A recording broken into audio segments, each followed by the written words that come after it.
Well, it's a very warm welcome and thank you for joining us on this independent off-tube studio commentary. A game between Senegal and Iraq has just got underway.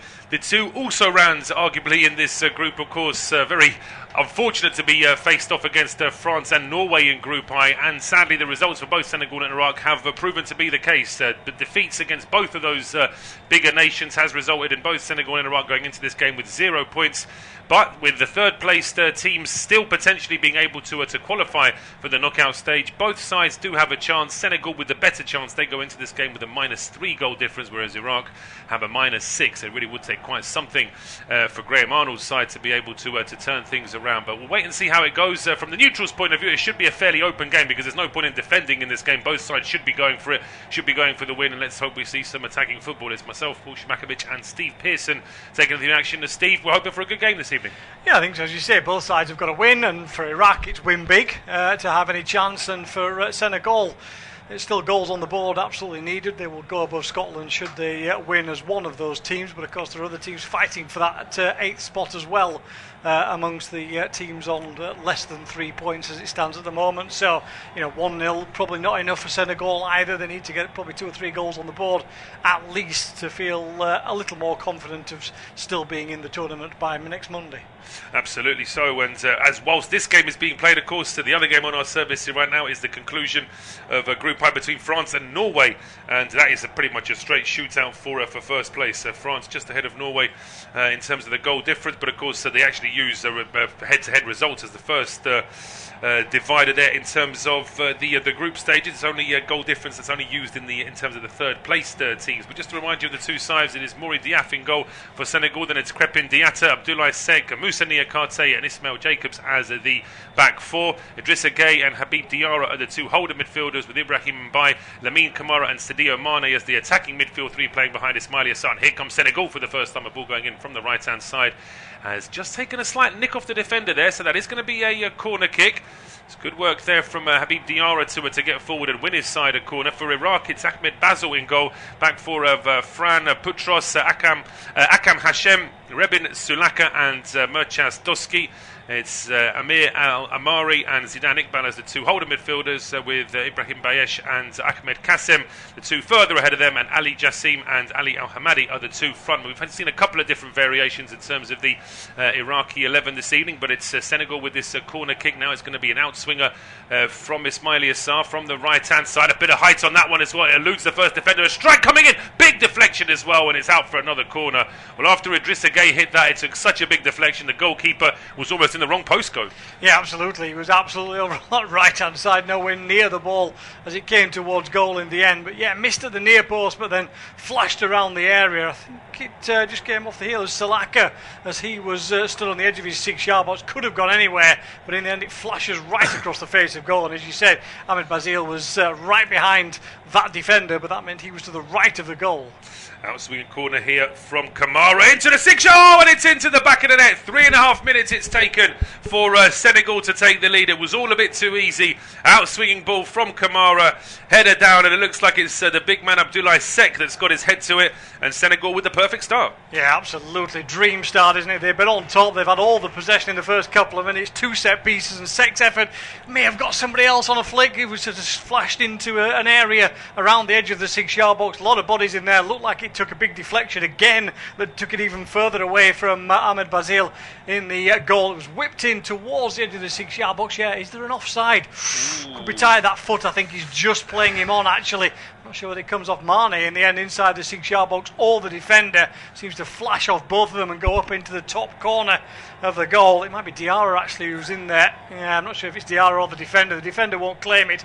Looking at the replay, and obviously we have to go with the VAR scenario we might have, but it did look like the defender's foot was further back than Diarra's. It did, yeah. It's always it can be a little bit deceptive, the camera angles we see sometimes. It's only when you see that side on or the official graphic there to confirm, but they've already done it. We restarted play, so there was no issue, no offside and no saviour there for Iraq, and that goal difference is getting even worse. Meanwhile, Senegal are getting exactly the start that they wanted. An early goal against the less fancied Iraq. From Senegal's point of view, they'll be hoping that Graham Arnold's side start to cave in a little bit now, and it should make it that little bit easier for Senegal to try and build on that early lead. Just to remind you, overnight there are plenty of games on our service as well. At 1 a.m, Cape Verde against Saudi Arabia, and then Uruguay against Spain. Talk of unbelievable unrest in the Uruguay camp as well. We may get a chance to talk about that at some point in our game this evening. And then at 4 a.m, it's Egypt against Iran, and then New Zealand against Belgium. All those games available on our service, as indeed is the conclusion of England's group tomorrow night at 10 p.m. But here come Senegal again. A bit of a push in the back there from Habib Diarra, and that will be I think it's just been given as a throw in the end to Iraq. Meanwhile, we've got an early goal in the other game, Steve. Yeah, well, France had already hit the post inside the first minute against Norway. Dembele has scored after 7 minutes, though. Norway 0, France 1, as those two battled it out for first and second. Absolutely, it's Mbappe against Haaland, but then you've got to remember that Dembele's not a bad little player either, is he? Haaland's on the bench, so not even got picked, and it was actually Mbappe who rattled the woodwork, apparently inside 22 seconds of that game. And as I say, it only took 7 minutes for the other celebrity in that France side, Dembele, to get a goal as well. So, yeah, it's not a bad starting 11 for Didier Deschamps' side. Absolutely, yeah. They're still going to be very much one of the sides to be feared as this tournament progresses, particularly very ominous for all the opposing sides that Mbappe has started in such great form. It's also good to see that the marquee players have all made such a good start. You often see players just not quite being able to deliver in a World Cup. I'll get your thoughts on that in a second, because now Iraq have broken and they're on the counter down the right-hand side here with Putros. Plays the ball towards the edge of the area. Jassim's ball into the box is quickly swept clear, and it's out for a throw. But that was a decent counter. Yeah, nice breakaway. A little bit of space for once down that right-hand side. As you say, Putros coming forward. Haven't seen that in the first few minutes, so good to see Iraq back on back on the front foot straight away at least, and putting some pressure on this Senegal side, because, as we said, they have no reason to defend. They've got to come out and get the victory. They certainly do, and whilst we were waiting for plays to restart an argument, we've got a quick replay of the goal in the other. It's a strike from Dembele from the right-hand side of the penalty area, but here come Iraq into the penalty area. Kassem just couldn't quite keep his feet. Mane then gets to that one. He was bumped off the ball. That should be a free kick. Mane looking to our English referee, who I should mention that it's Anthony Taylor, who is the man in the middle this evening, but he's telling the former Premier League man to get up and to get on with it. And Iraq still keeping possession here down the left-hand side. A ball then hooked towards the penalty area. That's a hopeful ball, but it might still be kept in here by Jassim. He just needed an extra few yards of that pitch to have any kind of chance of getting in on the end of it, and it's out for a goal kick. Yeah, he's making the point, isn't he? He wants that ball further out to be able to then pick up and run in on. That was the point he was making to Doski, who tried that long ball from one side to the other in the end, and it's all a little bit too frantic from Iraq in the attacking third. But as we say, again, they're pressing high at the moment on this Senegal side of 4 or 5 players in green shirts pushing forward to block. They picked up possession here, although it's been pulled up for a handball, hit an arm. Anthony Taylor having a chat with Iqbal in the centre in terms of whether it was Mane flicks it up. There's a waving arm, but it's not really deliberate. He's a little bit unlucky, but then I suppose if from that contact there's a goal scored, the goal's not going to be given, is it? Because they're still going to see it as some kind of handball. And to say, I mean, for that not to have happened, he would have had to have had his arm behind his back. But so the referee did give the free kick. Senegal have taken it quickly, and they're trying to move forward now. Habib Diarra, ball out towards the right-hand side. It's just about kept in play here by him. In fact, no, he hasn't. He's just run that out of play in the end. Did his best. He sort of slid in and tried to stand up and sprints after it, but just couldn't quite keep that ball on the right side of the touchline. So it is going to be Murchaz Doski to restart play here for Iraq, the Iraqi left back, just beckoning his teammates to get a bit closer in. Impressive stadium here in Toronto, and beautiful weather as well. But just as I said, there's going to be a free kick at the edge of the area here. Iraq guilty of making a real mess, and the referee is pointing to a couple of other Iraqi players. I think the reason he's doing that, Anthony Taylor, is just to quell any kind of hope that Senegal were having that there might have been a straight red card. Yeah, I think there is a defender who's near enough. Absolutely a foul, absolutely a yellow card, no question about that. It's really poor defending by Salaka.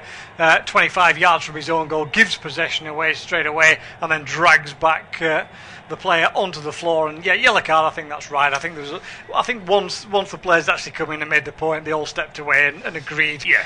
fundamentally with what the referees say. It will be a VAR check. They're still round Anthony Taylor while they're waiting for absolute confirmation. But I think Anthony Taylor's right. I think the defender who's in the edge of the centre circle, the D on the edge of the box is the phrase I'm looking for. I think, to be honest with you, he's got an angle to be able to come across and at least close down before Mane would get a shot in. Yes. And I think that saves Salaka then for anything more. It absolutely does. It's probably why Salaka was quite quick to actually pull the player back as well. We are still getting the graphic to confirm that there is a VAR check for a possible red card. I would say it would be very, very harsh, I think, to give a red card there. But let's have another look. It was a throw-on. We mentioned the throw-on to Dusky, headed forward straight away as Senegal won the ball back. And Salaka was poor in the way he crouched down. I mean, the argument is, I suppose, that although there is a defender coming back, is he actually within range? That's the question. Yeah, it's slightly deceptive because we've just seen a much better angle that shows it from high up. It gives you an idea. It looked like he was a lot closer actually from the first angle that we saw, but now looking at it from that much higher angle, there is quite a gap between the fullback on the right hand side and Salaka. And it is an interesting one from a VAR point of view. I think the referee might get called across here to make a judgment call on this, but I think there's no guarantee that if he does get called to the sideline, that Anthony Taylor would change his opinion, because it is going to be very subjective as to whether you think that defender can get across. As I said, from that replay, he does look a lot further away, and I would suggest, having seen that there is an angle whereby you could say Mane could easily get a shot in before that defender comes across, and he is going to have a look at it. But I don't think this is as clear-cut as Anthony Taylor just going over it like we normally have and saying, he will definitely say that this is an overturned decision. I think he needs to have a look at whether he deems that defender can get across in time to block a shot. And as I said, that other angle we've just seen puts a very different complexion on it, because he's actually behind. It looked like he was level from the other angle and a few yards further in. When you look at this angle, he's actually behind the two players and probably about 5 yards further away than he first looked. The difficulty is that it's also, Anthony Taylor does have to take into consideration who the player is, and it is Mane. Mane is very, very quick. If it's not for that pull on his shirt, the next touch, I think, pushes the ball towards the penalty spot, and then he might be setting himself to shoot. Now, is there enough time for Hashem to come back and make a challenge there? I think probably most would say there probably isn't. So even though both of us initially felt that the yellow was the right decision, and Anthony Taylor was very quick to come across and say that it's only going to be a yellow, now I think both of us have got our doubts as well. Yeah, and to be fair, this is exactly what referees go through, isn't it? You see one angle and it shows you one thing and you think, that defender's got time to get across. It's not until you saw this second angle that we're now seeing from much higher up, from further away, that says, actually, I don't think that defender's going to get across. And I'm happy to look at that from a VAR point of view and say, if I made that judgment call as referee, which I would have called it the same as Anthony Taylor, now that I've seen it, I'm not as sure, and I think this is a red card. I think it is as well. Anthony Taylor is now announcing it. We can confirm that it has been given as a red card. Well, that is going to make things very, very difficult for Iraq indeed. They're already a goal down. Now they're a man down as well. And Sulaka making his way to the dressing room. Barely 10 minutes on the pitch, and a couple of Iraqi fans sort of supporting him. A couple of them actually sort of cursing him, I think, as well as he's walking off the field. But for Graham Arnold and his assistant there, Rennie Mullenstein, they've got some work to do now. Yeah, nightmare, isn't it? Absolute nightmare from that point of view for Ruben Salaka. As we say, we see it again here on the replay. Tries to head it away past Mane. What should he have done? Should he have been just booting that as soon as it was coming towards him? Well, I think the problem is it's quite high up, isn't it? And really, if he's going to try and head it away, he's just going to try and lift it up in the air over the defender, over the striker, I should say, and hope that then somebody else will pick it up. There isn't an easy option for him. In fact, to some extent, the easy option would have been to duck and let it go through to his goalkeeper, but it may not have got there. Because it was going square rather than exactly. For me, he had to take some kind of action, but the obvious thing to do was kind of head it more up in the air and make sure you don't hit the player in front of you. It's not that Mane suddenly came across the front of him, he was running across him. Mane takes the free kick as well. It's a quick free kick. The referee gave the red card. Everyone's set up. Good save there though from Ahmed Basil. Ball now back on the left hand side. Another chance to get a cross in. It's teed up and a shot coming in from a long way out is over the bar in the end. But looks like Ahmed Basil has hurt himself there after that save.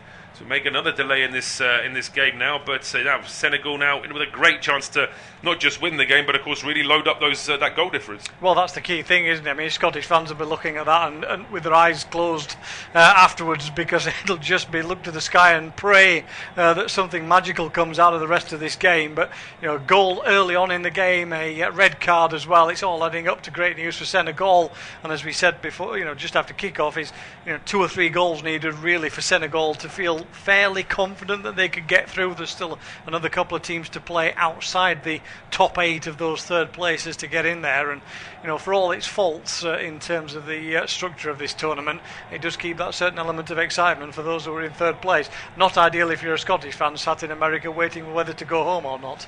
No, absolutely. Although, as I say, they might want to. Well, from the Scotland fans' point of view, I'm listening to the way Steve Clarke spoke the other day. It seems to me that they're pretty much resigned to not going through, and it's going to take, I think, quite a bit of a tall order already. Pretty much all the results in last night's games went against Scotland, really, didn't they? So if there's more of the same today, then it is going to be a tall order. But we've still got a delay here now. Ahmed Basel, the Iraqi goalkeeper, still being checked over. He landed quite awkwardly, and that's always a bit of a worry for me, because he was just diving to save a free kick. He really should have enough goalkeeping technique to land safely without hurting himself, but maybe it's just a combination of the heat, the moment, and everything else. And in the meantime, Iraq are going to have to try and plug that gap in defence. So the winger Ahmed Kassem is going to have to go off, and it's Munaf, the defender, to replace him. Yeah, nightmare, isn't it, really, for Kassem? As you say, he's hardly had a touch of the ball, and as he comes off, actually Graham Arnold straight to him and says, "I'm sorry." So that you could see him mouth that towards his young player in that sense. When he brought him off, he just said, "I'm sorry," and shook his head. But reluctant acceptance of that, and Munaf will come on in his place to make that change. But he said no choice really, because at the moment this Iraqi side is being totally overrun in terms of defensively and in midfield, so they can't risk it and maybe leave the side as it is and maybe look at back three. It's a terrible back pass, goodness me, and it's thank goodness that Basel was quickly up on his feet there and slides in, because Ismaili Assar was bearing down on goal. It was a back pass that was probably 5-7 yards short of where it needed to be. And credit to the goalkeeper, who's only just literally come back on the field after getting a quick physio break, and he's able to slide in and get this ball out. It's going to be a throw on to Senegal on the left-hand side, launched into the penalty area. It's headed across goal. It's dropping. It's a strike coming in. Second effort from Ismaili Assar. The first was charged down. Looked like it was Diatta with the first. Ismaili Assar apologising to his team. Not entirely sure why. Mabai was a little bit frustrated. I don't know if they got in each other's way for the first ball, but really that's just a lofted ball in the air, and it's actually 2 Iraqi defenders getting in each other's way that causes the problem. Yeah, it is Hashim and Manaf Younis both going for the ball at the same time. They end up colliding. That means they're even more short on defenders at that point, down to 10 men, and 2 of them laid on the floor inside the penalty area. But then it's almost the same from Senegal, as you say, isn't it? They kind of get in each other's way. There's a bit of desperation from Senegal, but to me, just be patient here, Senegal. They are absolutely dominating the game. They have plenty of attacking threat. Iraq don't seem to be able to settle at all, either in midfield or across that back four, and at the moment it looks like a case of as many as Senegal want in this game, and of course they want as many as they can get. Well, they certainly do. I mean, you think of the fact that they've also got Jackson and Sarr, and they've got so many attacking options on the bench as well if they need them. A yellow card coming in here, and now the Iraqi players, they're asking the question, because Sek, he's got a yellow card. Graham Ardle immediately turning to the 4th official. The ball was breaking. Anthony Taylor is making the point there were 2 players back there. We'll have to see a replay of this one as well, Steve, because there may be a question mark over this one. Yeah, inevitably Graham Ardle is going to tell you it's a sending off. So let's have a look at the higher angle that we hadn't seen before.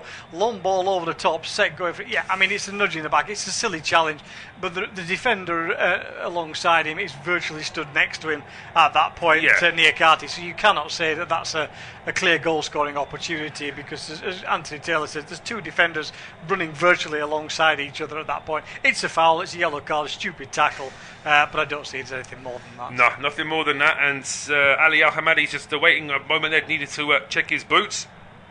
And France are filling the boots at the moment. Dembele's scored a second, 20 minutes on the clock, and Ousmane Dembele 2 on the board already. It looks like a very comfortable afternoon for the French side, which helps them because less travelling if they win the group. So even though France have made a lot of changes, so have Norway. Neither side fully engaged in this game in that sense, but for the French, if they could get the victory, the key thing is that there'll be less travelling. Absolutely, we've already seen one of the host nations being forced to go abroad, haven't they? With Canada being forced to play in Los Angeles for their first knockout game, having not finished first in their group. And so USA, of course, flirting with finishing second in their group, but in the end they were able to get the job done despite that late defeat to Turkey yesterday. But now we got this free kick for Iraq at the edge. Oh, it's a poor one, smashed straight into the wall there by Al Jassim, and then second effort from Ali Jassim takes a big deflection, so at least it's the consolation of a corner kick. But the free kick itself, I mean, he's hit the wall at knee height. It's very disappointing. Yeah, it is. You're going to get a few chances from an Iraq point of view at the moment. Yes, okay, they've got another set piece out of the corner, but got to be more efficient than that. Here comes. Well, it's another dreadful ball. I don't know if Iraq have got a second set piece taker, they might have to start employing him, because that's an awful free kick and then an awful corner kick in the space of 30 seconds there from Ali Jassim. Absolutely terrible corner, isn't it? That was like an under-7s tournament in terms of hitting it across the floor, not being able to kick it far enough in towards goal. Terrible ball led, as you said. You've got to be efficient in front of. You're going to get a few chances, we were just saying. So from the free kick, really, really poor. From the corner, really, really poor. They've got to get into a situation where they're at least putting pressure on this Senegal defence to try and push them back. You've got Sek on a yellow card now. Put the pressure on those central defenders. Well, here come Senegal. They're putting pressure on the central defenders, and the Senegal players want a free kick there. Ibrahim Mbaye bumped off the ball by Akam Hashem, but it's no free kicks at Anthony Taylor. And shoulder to shoulder, says the referee. And I think, Steve, you would agree with that? Yeah, I think so. No question. He comes across at an angle, Akam Hashim, and it looks from the replay shoulder to shoulder for me. No issue there. And game on in Boston. Yeah, absolutely. Just saying how the French are walking away with that game, and Tilla Asgard has got one back for Norway, smashing one in from just inside the area. Game on in that game. We didn't quite know how that one was going to go. It might be a cagey affair where neither side was really pushing for it. It looks like it's all out attack from both teams. Absolutely, we were hoping for that sort of game here as well in Toronto, weren't we? But now, of course, the lesser fancied side in this game are already at the goal down, and they're down to 10 men. Inevitably, that is going to slow the pace of the game down, because Iraq won't be able to really sort of match Senegal in terms of energy levels. They're going to try and just maintain what they have, but they're certainly well supported here in Toronto this evening. Plenty of Iraqi fans in. And plenty of Senegalese fans we saw earlier as well, as the ball switched over towards the left-hand side, headed down by Doski. Now it's Ali Jassim rolling it back towards Alamari. Then back towards Zidane Iqbal. Inclined to think that there is a footballing connection with why he's called Zidane Iqbal. I wouldn't swear to that, but I'm assuming there must be. Nothing like putting the pressure on your son as a footballer, is there, really? No, but it can work. I mean, we look at Tyson Fury. I mean, his dad apparently said in the maternity ward that my son's going to be heavyweight champion one day, and he was right. So sometimes you just got to start early and to have that belief. But certainly from Iraq's point of view, they're starting to look a little bit more comfortable on the ball, but it's also because it's all inside their own half. The only problems they've really caused Senegal has been on the counter-attack. From possession, they're not really going to be able to do it, are they? Yeah, and there's a little bit of a scenario here where Senegal are taking a bit of a breather, you kind of feel, because in the heat, etc. I know it's not as warm in Toronto as it has been, but it's still a nice sunny afternoon. You're playing a lot of games very close together. You've got to manage your tournament. There's no way you can push for a 90-minute period. You're going to have to take these little down times and try and use the energy more effectively. And Senegal at the moment look totally in command of this game. No issue at all from a defensive point of view, except that ball over the top for Abdoulaye Seck, and it ends up with the yellow card. Other than that, it's been all Senegal at the moment. It has been all Senegal, and as Steve mentioned, the weather is 23 degrees at the moment in Toronto, although there is actually an excessive heat warning. It's quite humid as well, 69% humidity, but of course based on the heat wave we've had in England recently, that's virtually nothing. Is it? It's a mild day compared to what we've had across the British Isles over the last few days, and as I always say, 19 degrees with a light breeze, that will suit me quite nicely. Anything more than that, and it's always going to get a little bit uncomfortable. But in serious talk, we are in the hydration break now anyway, place. You're certainly not missing any of the action. Just to remind you, Senegal lead against Iraq by a 1-0. Early goal scored for Senegal after a corner kick. I think the goal was officially awarded, because we weren't even sure who the goal was actually. It has been awarded to Diarra. He got the slight deflection off Sek. And then just 9 minutes later, Rebin Sulaka was shown a straight red card after a VAR review for being the last man after making a mess of trying to head the ball away after his side lost possession. Since then, Senegal have got a couple of half chances, forced one good save from Ahmed Basil from a free kick. But I think it's a very good point you make, Steve, that it does look as though Senegal are just keeping their powder dry, because if they really wanted to, they could be trying to steamroller Iraq now, but there's no point in doing that too early. No, they do need more goals. You look at that table of third place teams. I don't think there's any question you're probably looking at something like a 3-4-0 victory here now that the side have gone down to 10 men. They've got to push to some extent, but as you said, you look at one or two sides. A good example is Morocco. Saw them in their friendly before the tournament against Norway. First half an hour, they were absolutely on it, absolutely in the face of the Norwegians. Didn't give them any space at all, and could have had 4 or 5 in that friendly very easily. Then did exactly the same in the first game against Brazil as well, and were all over them like a rash, and could easily have been 3 or 4 up in that game. But then they couldn't sustain that, and they knew that. They almost switched a switch after about half an hour and said, "Okay, that's as much of that as we can do. We've now got to play the next half an hour or next 15 minutes up to half time in a slightly different concept." Yeah, absolutely. Well, I think it's absolutely fair. You say that they do need more goals, and it's just a case of whether they're going to be let off the leash a little bit by Papetier now, whether it's a case of them just wanting to just ease back into it. But I must say, for all the hydration breaks we've had, I don't think I've ever seen the sprinklers go on during a hydration break. There's been 1 or 2 actually that I've noticed, particularly the outdoor stadiums seem to be doing it, and they've done it in Toronto each time, because it was one of the first games. I did the Canada game, their first game at home, as it were, and immediately it was on. Again, it wasn't the hottest afternoon that day, but the sprinklers were on, and actually some of the players were walking straight through it as if to say, "I'm going to get a little bit of a shower here and cool down." 1 or 2 of the other players were desperately trying to avoid it. Yeah. So it's been a bit of a godsend for 1 or 2 players, I think. Absolutely. Well, they obviously trust the technology, the fact that they can just turn it on, and then seconds later there's players on there playing again, so it's not going to affect the playing surface in any way. We're back underway now. 26 minutes, of course, not including the hydration break, and it will be Steve to take us through to half time. Yeah, thanks, Paul. Let's see if we can find any more goals then for either side as Senegal come forward slowly up towards the halfway line. Little ball into Idrissa Gueye. He'll immediately whip it out on this right hand side. Be interested to see how the hydration break discussions have changed the dynamics of the game, if at all.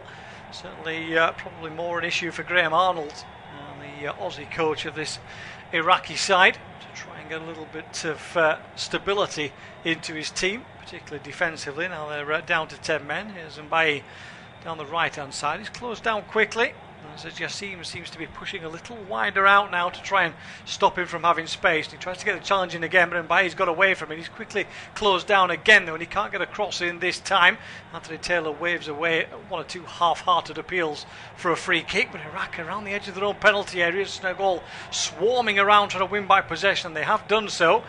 Mbaye though slips to the floor this time and can't profit from it. Senegal pushing right up on this Iraq defence now, doing exactly the same as Iraq did to them a few minutes ago, and they've won back possession inside the Iraq half, but it's headed away up towards the halfway line. Won straight back again by Senegal, on the ball back with Abdoulaye Sek, who picked up that yellow card a few moments ago. At the moment, just the one striker up there. Al Hamadi is the only player in green on the halfway line. It's Iraq in green today, Senegal in a white kit that looks like they've been decorating the house. Looks like it's got little paint colours all over it. Not quite my style, I've got to be honest, but I'm sure some people like it as the ball is played. I mean, on from some left of the to right. kits, I think the Norway home kit is, it's basically their national flag, isn't it? It looks absolutely superb. Yeah, there's one or two strange away kits. The German one last night was an odd one, but anyway, the other night I should say. Ball forward by Senegal into the gap, but it goes straight out of play for a goal kick. Just looking at the as it is table for third place rankings, Senegal moving up to 7th at the moment, above Algeria, who I think, if I'm right, I think they still have to play, don't they, their 3rd game. I think they and Croatia are the last 2 who sat in the top 8 who still have to play, and therefore their goal difference could resurrect Scotland. But with Belgium and others outside the top 8 still to play, I think all those in those 8th to 12th positions at the start of play tonight, including Senegal, still had matches to complete. So I'm afraid to say the Tartan Army are on the tarmac at the airport, not necessarily having set off yet, unfortunately for Steve Clarke's side. Not far off taxiing now, are they really? No, I'm afraid not. That defeat against Brazil looks like the final one as they exit again from a tournament.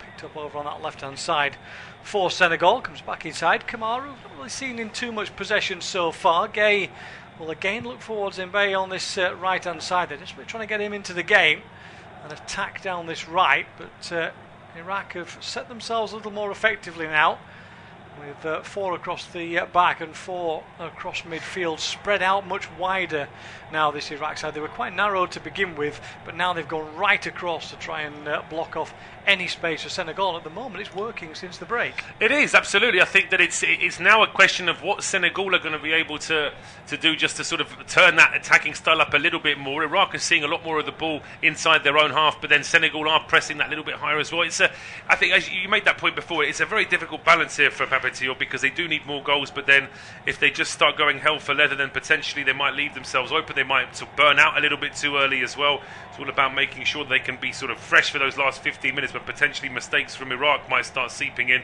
and that's when you might get a couple of freebies as well. Yeah, just seeing a couple of players out of possession coming forward for Iraq on either side. Bayesh and Jassim just trying to offer a bit of support to their centre forward in terms of the press. It's not a full-on press, as you'd expect from Iraq, with 10 men and out of possession. Half an hour gone then, Senegal leading by 1-0. The goal scored inside the first few minutes as Sek's header from a corner flicked off Diarra and into the back of the Iraqi goal. It's Iraq in possession back towards the edge of their own penalty area. 21 matches to qualify this Iraq side through the various playoffs in both the Asian Conference and in the Intercontinental playoff against Bolivia. So they have had, numerically at least, the hardest trip to North America for this tournament. They look for a long ball forward here. Can they keep it in play? They have, over on this left-hand side. Not one back, though, on this occasion. The ball does spin out of play. Doski getting forward deep into the Senegal half. He's certainly Diarra testing. Keeping him away. Yeah, absolutely. That is really being tested there. And interesting enough, actually, there's more possession for Iraq in this game so far, which does surprise me when you think that they're down to 10 men. They've barely made any kind of effort to get forward, but now they've won the ball high up the field. Yeah, they certainly have, but they just can't quite get under possession. Bayesh again has to run across the central area of the field and gets blocked off, and the ball cleared away up towards the right-hand side, which means Ahmad Bazil is the only man in possession in his all-black kit, which seems a strange choice for the goalkeepers in such hot weather over the summer. He's got that Fabian Barthez look about him, though, with that black kit, the bald head and the white gloves. Yes, actually. Absolutely, yeah, absolutely. I could certainly see that, but maybe just one or two waist sizes smaller than Barthez, because Barthez was quite a stocky sort of goalie, wasn't he? Whereas Basil seems just a little bit more nimble. But yeah, we're getting some further action from the game in Boston between Norway and France. And it looked like it might have been a third goal for France. It is a third goal for France, and Dembele just confirming with counting on his fingers that he's got a hat-trick. But in the meantime, back here in Toronto, the ball at the edge of the area, and a quick strike coming in from the left-hand side of the box. But the shot's dragged wide in the end there by Ishmael Jacobs. Yeah, got forward again, didn't he? Pressing up from fullback. Had a good chance, actually. Found a seam between the two defenders, but it was always curving away with his left-footed strike. And it's got that little deflection, though, as Akim Hashim just put his knee out towards it. Yeah, he did it with his instep. I'd say maybe that same sort of range, but hitting it with his laces, there might have been more of a chance. It just nestled in the bottom corner, but it was a decent effort nonetheless. And I just wonder whether or not Senegal need to have a few more of those, because they're just perhaps allowing this first half to tick down, unless it is just the case that they are really conserving energy to absolutely go hell for leather in the second half. They, as I said, sit themselves in the top 8, but it's certainly not guaranteed at this stage for Senegal, as Iraq win a free kick just inside their own half, taken quickly by Zidane Iqbal. He can't find any space. There's a lot of discussion and debate going on across the midfield and the back for Graham Arnold's side at the moment on the field. A little bit of disgruntlement between players at the moment, frustration in terms of where the passes are going. Not really getting the space that they need, part of that because Senegal closing down quickly. Here they come again, and Bailly yet again down this right hand side, one-on-one with the defender. He goes across into a central position at the moment. There's plenty of white shirts forward here, but crowded out in the end, and the challenge comes in from Doski in behind for a corner kick. There's no real space on that occasion for Habib Diarra to get a ball across the penalty area. He did have support, but he didn't have the space to find that support. The ball out of play for a corner on the right hand side. It was from this side that Senegal scored their goal inside the first 5 minutes of the game. Again, they have players in white dotted around the penalty area. No bus queues or little groupings at the moment as the corner kick comes in, whipped in towards it to the 6-yard box, punched away by Ahmed Bazil up towards the halfway line, and Senegal will go back to Maurice Yao, who's hardly seen the ball at all. He's not had a save to make yet, the Senegal keeper.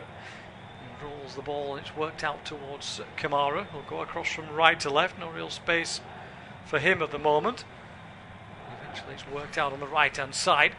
Too many players in the centre, and it wasn't relevant anyway because Diatta smashed his attempted cross miles high and straight over the crossbar. So he was trying to do a conversion there, wasn't he? Just absolutely punted that high up in the air. But it was a strange one really because he had so many players to work with at the edge of the area, but for some reason he tried this sort of really high scoop ball which would have had very little chance of being any good anyway, with the referees now just calling Ahmed Bazil to take this goal kick again. I think the referee was saying that the ball might have still been in motion, but 10 minutes plus injury time to go, and it has, as we feared, the red card has just sort of killed a little bit of the sort of the flow of this game, unfortunately. Yeah, it certainly has. As Bazil plays a long ball over the halfway line, it's headed on, but just drops straight to the huge figure of Abdoulaye Seck, who was told by all those around him to settle down and just play the ball back to his goalkeeper and reset. The ball played long by Idrissa Gueye up towards the edge of the Iraq penalty area. It's headed away, still not properly clear, but she manages to get a foot on it, but it's straight back into the possession of Senegal again. That looks like I thought that might be a foul. Looked like a push in the back initially as Diarra tried to get forward on that left hand side, but Senegal have won it back anyway. But there was a player offside further forward. Ismail Sarr will close down and force Iraq to give away a throw in over on that left hand side, at least initially. See a replay again of the challenge on Diarra. Yeah, for me, I don't think that's shoulder to shoulder. I think that's in the back. I get annoyed with referees. I mean, there's been a few in the Premier League over the years where players get shoved in the back and the referee goes it's shoulder to shoulder. That certainly wasn't, but Senegal now with a long, lofty throw. Yeah, it's flicked on at the near post, but it's an Iraqi head who gets to it in the end, and it's just about half cleared towards Jassim on this left-hand side. Can he get there first? He can't. He's brushed off it. Ball's gone out of play. Who did it touch last? Referee and assistant, neither of them know, if I'm being brutally honest. They have a little discussion on their earpieces, and eventually Anthony Taylor gives the throw in to Senegal. Ball flacking around on the edge of the penalty area. Ismail Sarr's gone down, claiming that he was caught by Akam Hashim. Referee close to it, waves it away. He will just check to see the Senegal man is okay. Didn't see any contact, I've got to say, but may have been minimal contact on the edge of the area. It's just there's a little bit of a flailing boot there from Hashim. How much contact there is actually with Ismail Sarr, I'm not too sure. Yeah, he goes down in instalments, it's got to be said, and he's back up onto his feet pretty quickly. So I think we'll put that one down in the category of limited contact by the defender on this occasion, as the ball's headed up towards the halfway line. It's picked up straight away by Senegal. Obviously the whole game at the moment being played in the Iraq half of the field as they defend with 10 men. Worked out on that left hand side. There'll be another Senegal throw around about 10 yards or so from the corner flag. Iqbal gets a toe end on it, pushes it out of play. It'll be another long throw into the area. Forward comes Seck again, as does Niakate into the penalty area. It's launched right over the top of their heads though, and it's far too long this time. Easy catch for Ahmed Bazil. Comes up towards the edge of the penalty area and launches one left footed downfield, looking for Al-Hamadi over on that right hand side, but he's surrounded by white shirted defenders. It's hard work really for him at the moment up there, ploughing a lone furrow, trying to get any kind of possession that he can to maybe bring Yassine Bayesh into the play. Senegal again with a long ball over the top, and at the moment Senegal radar is just way off target on every pass virtually. It is, yeah. I mean, it's strange because it's almost like that red card for Iraq has somehow derailed what Senegal wanted to do. I mean, we expected the game to become a little bit slower, a little bit more methodical. Stats tell you that there's been 7 efforts from Senegal, 2 of them on target. Just the 2 efforts from Iraq were both off target. But really, 2 efforts on target, and considering one of those was inside the first couple of minutes, that's a bit of a poor return, I think, from Pape Diaf's side, and they need to do more, I think, a lot more. Yeah, I expected more from them this tournament. It's a tough group, of course, in terms of having to face France and Norway. But nevertheless, I did expect more from the team that reached the AFCON final as the ball is worked on that left-hand side, pulled back across towards Ismail Sarr. Well defended on this occasion, Akama Sheem, and good communication with his goalkeeper. Briefly, they were, of course, the winners, weren't they? Until, yes, of course, absolutely. The Federation got involved. I mean, that's quite a messy final, in all fairness, as I say. But certainly they were in the final on merit. As to whether or not they should have won that final with everything that went on, of course, is a far too long a debate to have now. But I agree with you. I think that potentially they were a little bit disappointed with their performance against Norway, because I think they always expected to lose against France. Big challenge there in the middle of the park. Referee stood over it, but it says play on. Yeah, they certainly had the chances though against the French in that first game before France took control later on in the match. Could easily have got a win or at least a point out of that game. Defensively though, these two sides have struggled. Conceded 6 in 2 games Senegal, 7 in 2 games conceded for Iraq as well across their matches against the Norwegians and the French. It's been not a comfortable win though, of course, for Norway in that game. Did get a couple of goals on the board, Senegal, but unable to turn that into at least a point, which would have made their passage into the latter stages of the tournament much more comfortable. Ball forward here, back rather, I should say, towards Diao rather, who has to be really careful as he picks it up, and then it's run out of play by Diatta and behind for a corner kick. All rather messy from Senegal. This is the danger if you get a little bit too comfortable. There's a lack of intensity for me for this Senegal side. Well, it's a problem, isn't it? If you've got a goalkeeper who's become basically a spectator on the field because he had nothing to do all game, and in fairness, the ball he got was a hospital pass. I know that's more of a rugby term, but it was very difficult to control first time. Senegal have taken the corner kick short. Yeah, corner kick taken short. Shot comes in, rattles off a defensive head. Ball worked out over onto the right hand side where Ibrahim Behesh picks it up again, rolls it back into a central position. Iqbal will come left, and Senegal have reset defensively now, pushing Iraq towards the halfway line. But Iraq making some nice football, a couple of nice little flicks from Jassim, but doesn't really take them forward, but keeps possession at least. Iqbal plays a long ball over the top, but that's a terrible one. He got 2 players to aim at down that right hand side. Poutros and Bayesh were both over there. Zidane Iqbal not living up, I'm afraid, to his first name on that occasion. No, not at all, and that was a disappointing pass, a long way away from where it needs to be. And Graham Arnold there just pacing up and down his technical area.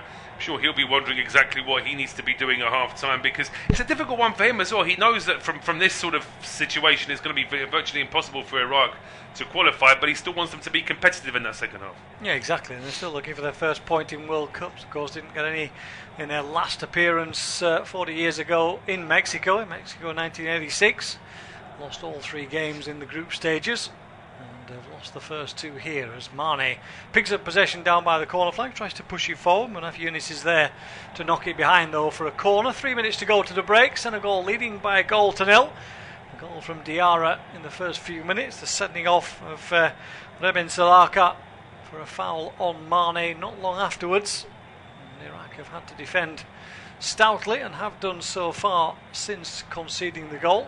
The corner kick comes in, high one this time beyond the far post. Sek wins a header straight up in the air. Basel will rise highest. And he gets about 3 players all collide with each other and the goalkeeper, and not surprisingly Ahmed Bazil, I'm afraid, has landed rather heavily here on the back of his on the bottom base of his back. Yeah, I mean, I thought that Hashem might have been in a little bit of trouble the way that his goalkeeper landed on him, but it does look as though it's Bazil himself that's caused himself the most problem. I mean, he's done very well to actually pluck that ball out of the sky, but it's the way he lands. I mean, yeah, he's unlucky because it was almost Hashem almost created a bit of a barrier, a bit of a sort of a crash mat for him there, but he actually missed his own teammate in the end. Yeah, it was an awkward one. Everybody had eyes on the ball. There's no suggestion of a foul. Nobody was backing in or anything like that. Everybody going for the ball. And as you said, Ahmed Basil just went up for it, caught it nicely. But then ended up kind of almost brushing the back of his defender and landing first on his one foot and then twisting onto his base of his back. So we'll have to just have a little bit of time here before he can get back into the game. It remains Norway 1, France 3 in the other game. Ousmane Dembele with a hat-trick inside 32 minutes. Asgard scoring the only goal for Norway. So at the moment it looks like the French will top the group. And at the moment Senegal will position themselves in the top 8 of the third place players. Ousmane Dembele now amongst the top goal scorers with 4 goals in the 3 French games, along with a certain chap called Mbappe as well from that side. It's not a bad attacking side, is it? No, it's not. I mean, you know you've got something good about your team when you have to sort of try and shoehorn Michael Elise into the starting 11 because it's not because his place is spoken for with Dembele, really, isn't it? But they're always there or thereabouts. I mean, I think they should have won the last final. Really, they had that great chance in the last moment. Colomani had just put it anywhere other than straight at Martinez, then France would have won the last World Cup. So they're always going to be a strong competitive side in any competition, and actually you've got to salute the longevity of Deschamps. He's been there for such a long time now.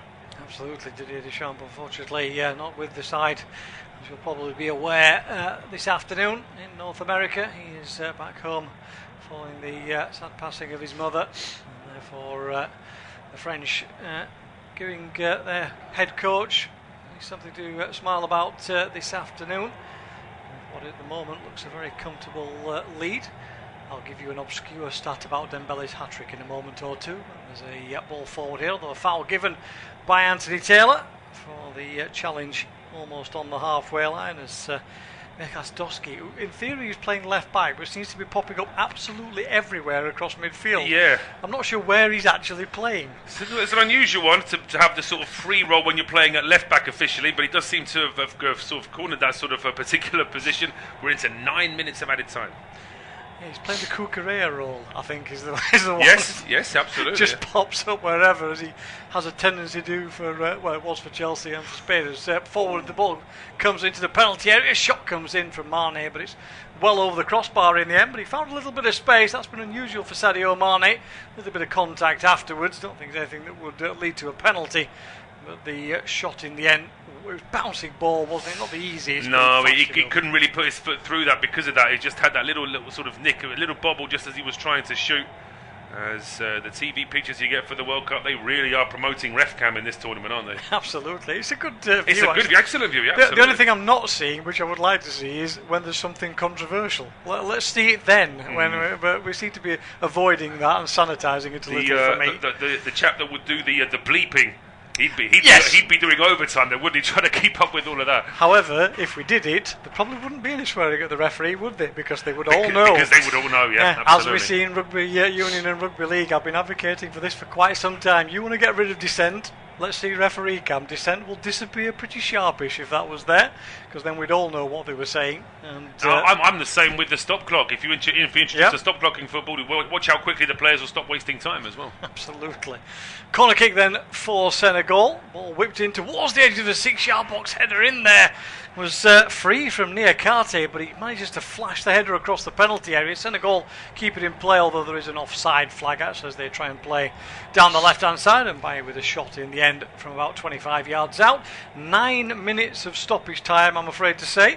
Good job we're not straight onto another game straight afterwards, Paul, because otherwise we'd be struggling to get finished in time in this match. But that's not the case for either of us this evening, as 47 minutes has been played. We have plenty of stoppage time to be had. So Dembele, second quickest hat-trick in a World Cup match from the start after 32 minutes. The last one, Eric Probst for Austria against Czechoslovakia as it was then in 1954 apparently. There's your useless stat for tonight, but I'll throw it in anyway in that French game. And if any of our listeners were saying that before you even said it, then credit to you for knowing that, because that is a real... It's a real top level a bit of a football stat there, Steve. Unless they were reading the same bit of online information that I'm reading, let's be honest. I did not have that stat to hand. No.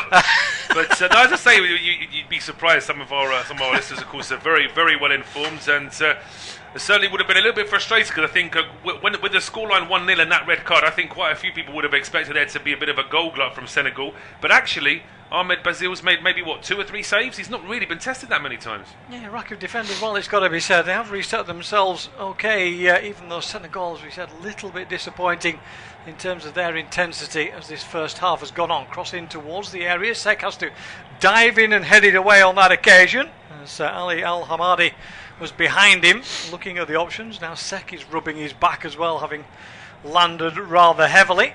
But it will be a set-piece opportunity then for Iraq. And I've noticed number 17 has not gone to the corner. I think they've taken Ali Jassim off set pieces after the 3 or 4 that he's played in at ankle height.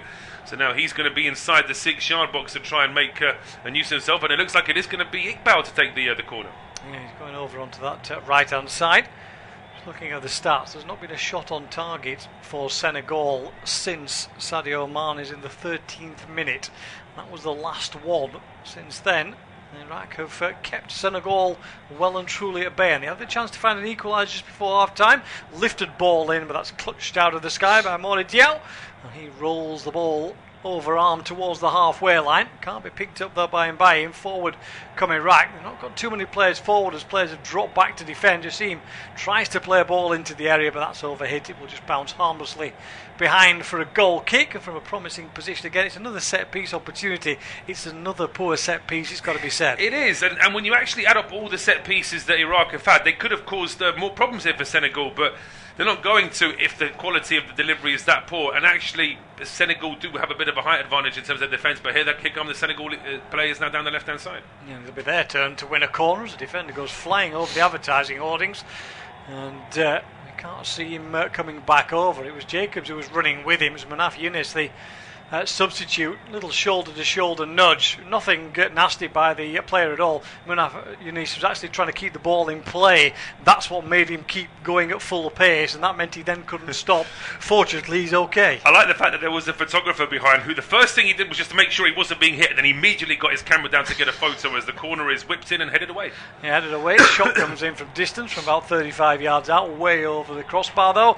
On this occasion, Idrissa Gueye, not necessarily known for his quality in front of goal, has lashed that one well over. He scores the odd one, but it's a very odd one. Yeah. It's a rare one, but I say he's certainly got a very powerful shot on him when he can put his foot through it. Of course, the record most capped player for Senegal is Idrissa Gueye. No surprise that he's the captain as well. As we see the replay of that last corner, Akam Hashem was not happy at all. He felt he was being fouled. Strong challenge there. That's a risky double challenge there from Abdoulaye Sek on a yellow card as well. But I think he wins the ball on both occasions. Yeah, he gets the ball, but then he gets up hobbling again and holds the base of his back. He seems to be struggling. Might need some treatment at half-time, but here comes Mbaye at the other end of the field. Sliding challenge comes in on him. It's well timed. It looks like it comes off the Senegal man last and will be out of play for an Iraq throw-in. Mbaye tries to claim that it's his ball. It quite clearly came off his leg as he slid across the floor after the challenge. I like the fact that he actually picked the ball up and he was waiting to take the throw. Like it was so obvious as well. Yeah, the assistant was stood right next to him with the flag. Just trying to see, I think that was Adam Nunn, wasn't it, on this near side. The English officials taking charge of the game this afternoon. The ball out of play for a throw-in to Senegal. 7 minutes of the 9 have been played. Diatta will come forward to try and launch one into the box, but instead he throws it all the way back almost to the halfway line. Trezeguet has it, rolls it onto that left hand side from Niakate. Iraq with everybody behind the ball apart from their centre forward as Mane drops out on the left hand side to pick up possession. Bayesh goes across to close him down. It's worked inside, centre of the Iraqi half. No urgency again from this Senegal side. They'll just take the time and they try and ball towards Diatta on this right hand side. Massively overhit, goes straight out of play for a throw in. And at the moment, this half is just petering away for Senegal. It is a little bit, yeah, and it's felt like that pretty much since the red card. There was a moment just after the red card where you felt as though Senegal really were going to take Iraq to task, and since then, Iraq have sort of grown in confidence. Senegal have almost been bereft of ideas. That sort of energy level that you expect from the Senegalese players isn't quite there, so they really need half-time just to try and regroup, because this game and the goal difference is there to be had. And they have possession again, maybe one last chance for Senegal. Then over on that left-hand side, Mane wants movement inside of him, doesn't really get any. white-shirted Senegal players still in possession here. Diatta out to Mbaye again, who's quickly closed down by Doski, but he works his way across, then loses possession. Bayesh has it. Could be a break on if Shazim can get away, but he can't. He finds himself isolated and surrounded by defenders, and the ball tidied up all the way back to the Senegal penalty area. Morichiao is stood on his own. Half-time in Norway-France, 3-1 to the French. Dembele's hat-trick we've already mentioned. Asgard with the only goal for the Norwegians. So as it stands, France will top the group. Norway second and Senegal third. As here comes Idrissa Gueye. Goes down eventually as he gets 45 yards from goal. Ball worked out on the left-hand side. Mane again drops the shoulder, gets past a couple of defenders towards the byline, pulls it back across, but only finds the green shirt of Al Amari, who clears it away out of play for a throw-in. Going to be a very quick throw-in here by Senegal. If they're going to have one final chance, ball blocked, it's out of play for a throw, and that will be the half-time whistle from Anthony Taylor. So Senegal have the lead at the break, but not really enough goals on the board for them against 10-man Iraq. At half-time, it's Senegal 1, Iraq 0.